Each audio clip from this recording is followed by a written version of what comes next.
hasta siempre, amor. Cuando sueñes conmigo en las noches de frío, ya lo estaré, ya lo estaré.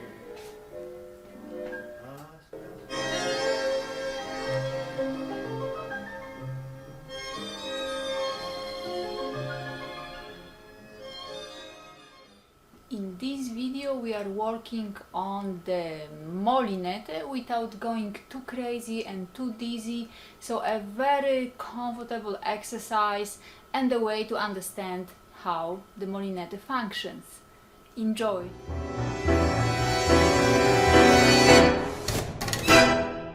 So before we start memorizing the choreography and the pattern, let's review what's gonna be there, so then piece by piece we can add the whole complete sequence of steps.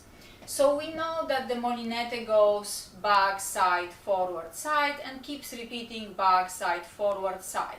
So for those who don't know, it's important to notice that there are two side steps, one forward and one back step, and the whole thing alternates, so just keep repeating itself. So the back and the forward are what we say cross steps, meaning the legs look crossed. If I turn to you, my legs are crossed and I can go forward with this cross, or I can be moving backwards in a back direction. And then in between those two we have an open step, or you can say a side step, right? But this open step really can go also in the forward direction or back direction or clearly to the side. So it kind of depends how you want to do it, right? So again, the pattern is back, side, forward, side, back, side, forward, side. So the way we're gonna practice it, the way we need it for our choreography, it's gonna be slightly modified version. But before we go to modified version, let's do the normal version so we know what we are modifying. So what we have, the first three steps are super easy. We simply go back, then we go side, and then we go forward.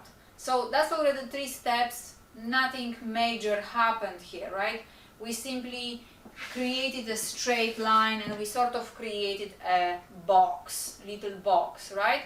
So this is easy, let's just repeat it a few times. For those who don't know, we're gonna go back, side, forward, collect for a second here, and back, side, forward, collect, back, side, forward, back, side, forward, back, side, forward, and back, side, forward.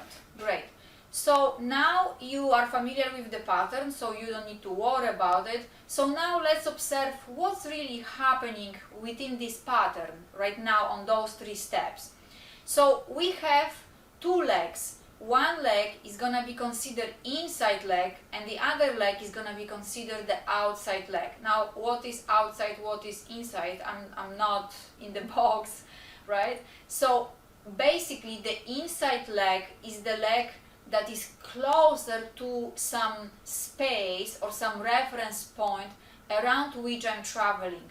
So if you observe, right now I'm traveling around this space here, yes, I'm going back, side, forward, around this space, yes, and then I do the same thing, back, side, forward, around the same space. So obviously for the clarity reason, for a second, we can do it around the element. So now the square is the chair is obviously square, right?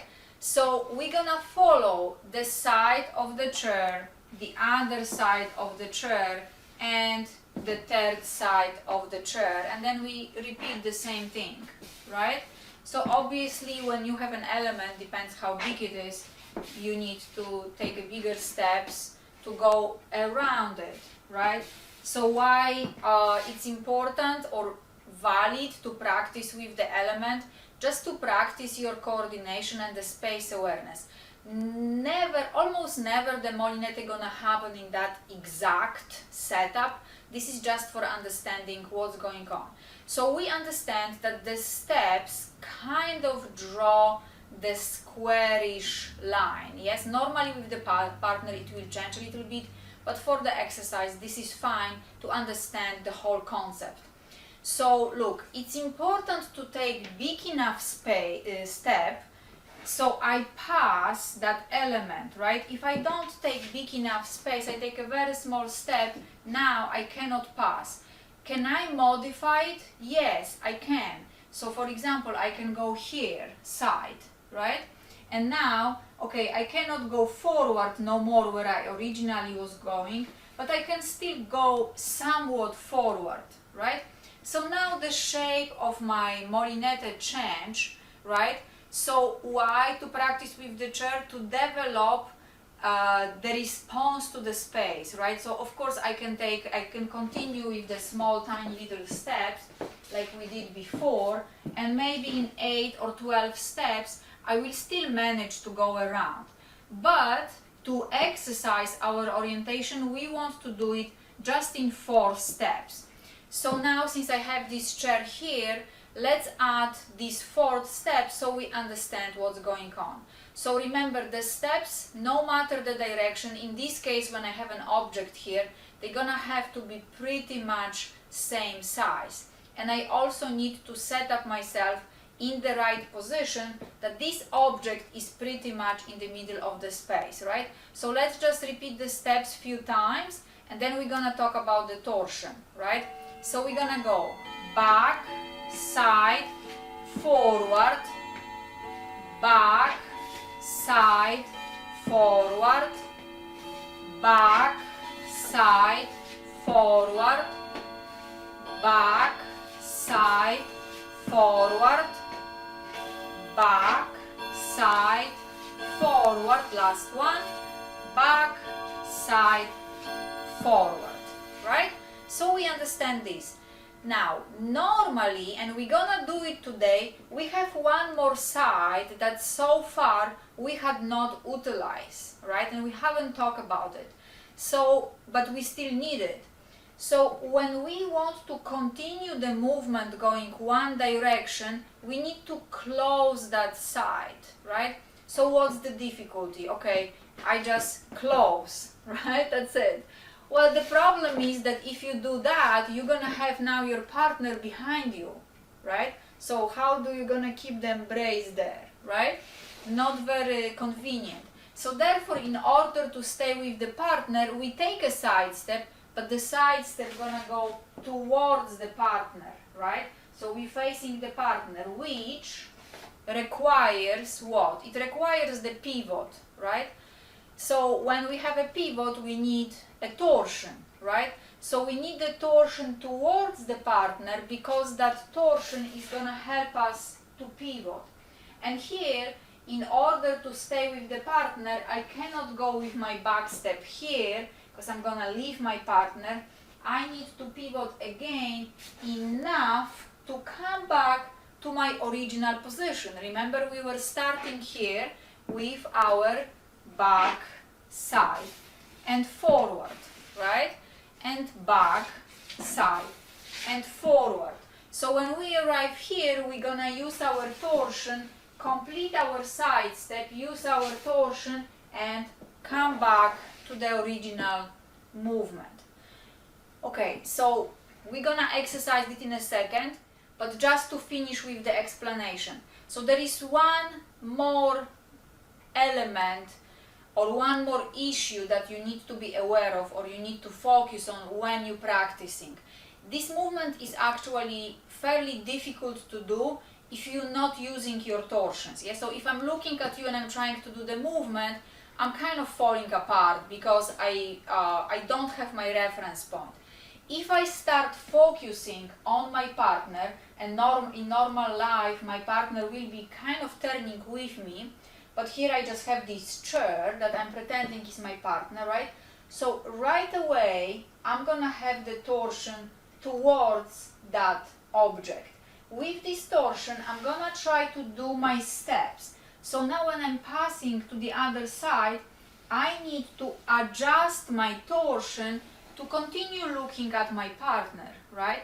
And that already gives me a perfect preparation for my forward step, where the torsion increases even more and helps me generate that side step and then the next back step.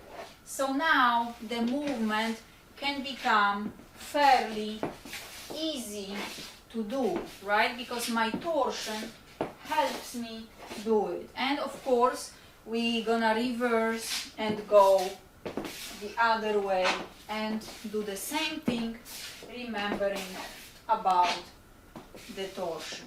So let's try now without the chair, or if you have something small and narrow that you can put in the middle, like a lamp or some stuff, the other way and do the same thing, remembering about the torsion.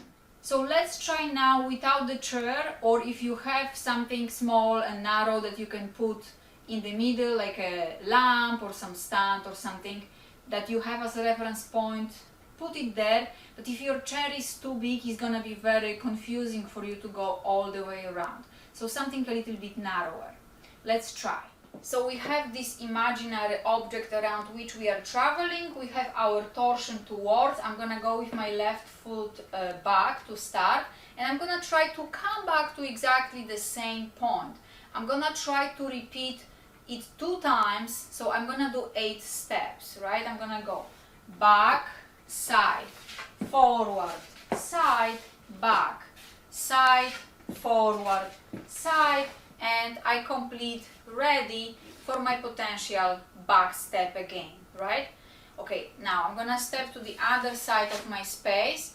I'm gonna change the torsion, and now I'm gonna travel the opposite direction, also 8 steps, trying to come back to the same position. Ready? We're gonna go back, side, forward, side, back, side, forward, side, and finish ready for the potential continuity, right?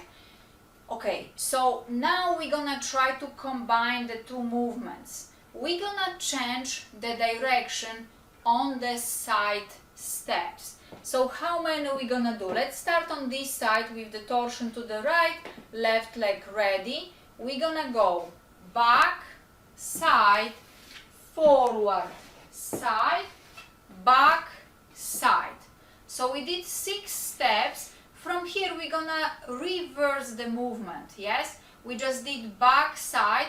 Now we're gonna go side, forward, side, back, side. And on this side step we're gonna reverse again. Side, forward, side, back, side.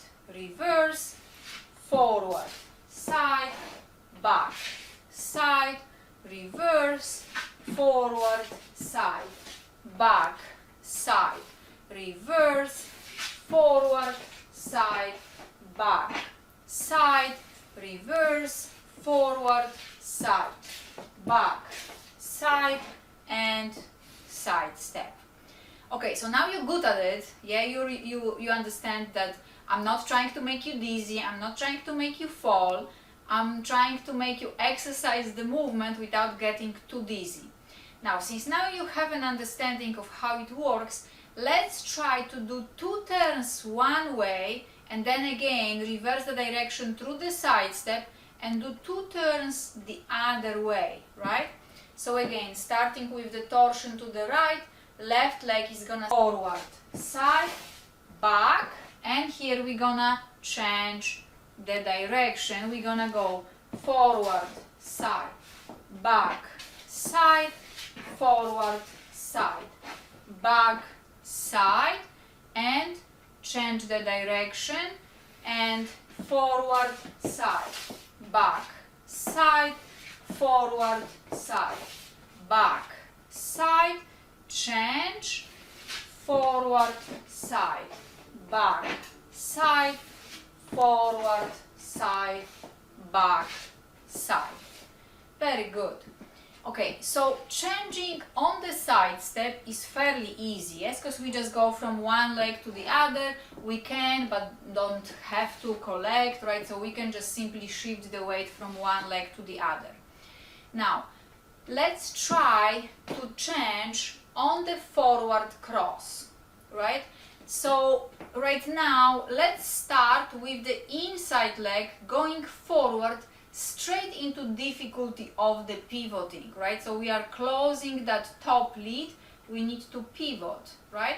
So we're gonna go forward, side, back, side, forward, yes? So we arrive to the forward cross again. We're gonna complete this cross and change the direction. From here again we have a forward going opposite way. Forward, side, back, side, forward. Again we arrive to the forward, we're gonna complete and we have the movement forward, starting again our original direction. Yes? Let's try. First very slow. Forward, side, back, side, forward, reverse, forward, side, back, side, forward, reverse, forward, side, back, side, forward, reverse, forward, side, back, side, forward, and we can start forward again. So this is clear, one of the things to practice if you have time. Now we're gonna do the same thing starting with the back leg, so outside leg going back. We're gonna change on that back cross, we're gonna change the direction. Ready? We're gonna go back, side, forward, side. We arrive to the back cross. We have our torsion. We repeat the back cross. That changes our direction and we can start again. Back, side, forward, side, back, change the direction, back, side, forward, side, back, change the direction, back, side, forward, side, back, change the direction, back, side, forward, side, back, change the direction, back, side, forward, side, and back. Yes? Okay, so one more thing which you might not need to be aware of it, but it makes life easier if you're aware of elements, because if you understand something, it's just simply easier to do it. So what's important here? As we were talking before, we have inside leg, the one that is closer to that space around which we are traveling, and the outside leg, which is on the outside, right? So notice that when I go back, the leg, the free leg that needs to move is the inside leg. Yes, so the space is here and my inside leg moves. Same thing happened on that next transition. Yes, so from that side to front, my inside leg is traveling, right? Now when I turn here, the leg that needs to travel is on the outside, meaning it's like running the marathon around the stadium. The people that are running on the more outer edge, they have a longer trajectory. Same for this leg. Yes, that inside leg had to travel here. The outside leg has to travel all the way here. And same happens on this side step, because that leg now has to be sent backwards and is not going on a smaller trajectory, is going on the longer trajectory, right? So there is a timing issue where we need to be aware that the leg travels inside or on the outside of the movement, right? And plus we have the pivoting action. Because of this, it is very often that this backside forward movement, or specifically side forward, are the two quick steps, or what we call a double time. So normally when we start counting, we're gonna go slow, quick, quick, slow, slow, quick, quick, slow, slow, quick, quick, slow, slow, quick, quick, right? So that side and then forward, this transition and this transition, or this transition and this transition, where the inside free leg is traveling to the next position, that's gonna be your double time. Okay, so now let's try to put it in our choreography. So this movement, it is difficult. I believe you. I know you're having difficulties. It's okay. And especially when we're dancing with the partner, we have the power of our leader to help us travel, right? Here we are on our own. Maybe we kind of lose the orientation. So we're gonna try to make it very easy without too many turns, right? So you can like kind of keep your head straight.